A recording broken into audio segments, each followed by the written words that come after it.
இந்த வருடம் கும்பகோணத்தில் உள்ள அத்திவரதரும் பிரபலமடைஞ்சிருக்கிறாரு. இந்த அத்திவரதரோட இன்னொரு சிறப்பு என்ன அப்படின்னா, இவர் ஸ்ரீதேவி பூதேவி சமேதரராக காட்சி கொடுக்குறாரு. 98 ஆண்டுகளுக்கு பிறகு 2013 இந்த ஸ்ரீதேவி பூதேவி அத்திவரதர் நமக்கு காட்சி அளித்தார்.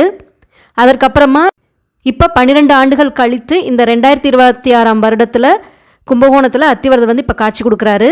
இது மார்ச் 1, 2026 10 மார்ச் 2026 வரைக்கும் பொதுமக்கள் தரிசனத்துக்காக ஏற்பாடு பண்ணியிருக்காங்க.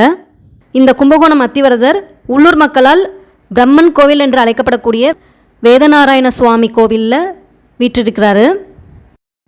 12 வருடத்துக்கு முன்னாடி 2013 ஆண்டு இந்த கோவில் நிர்வாகத்தாரும் இங்கே உள்ள உள்ளூர் மக்களும் இந்த அத்திவரதர் வெளியில் எடுத்து சிறப்பு பூஜைகள் பண்ணினாங்க.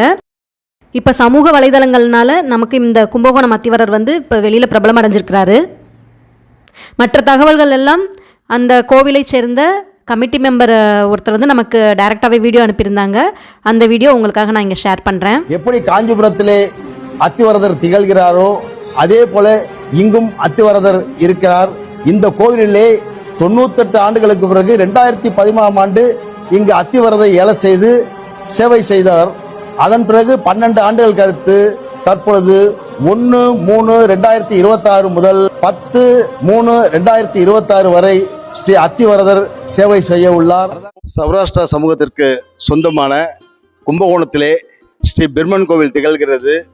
பிரம்மன் கோவிலை சார்ந்த ஸ்ரீ வரதராஜ பெருமாள் கோவிலில் காஞ்சிபுரத்திலே எவ்வாறு ஸ்ரீ அத்திவரதர் 40 ஆண்டுகளுக்கு ஒரு முறை எழுந்தருளி பக்தர்களுக்கு சேவை செய்து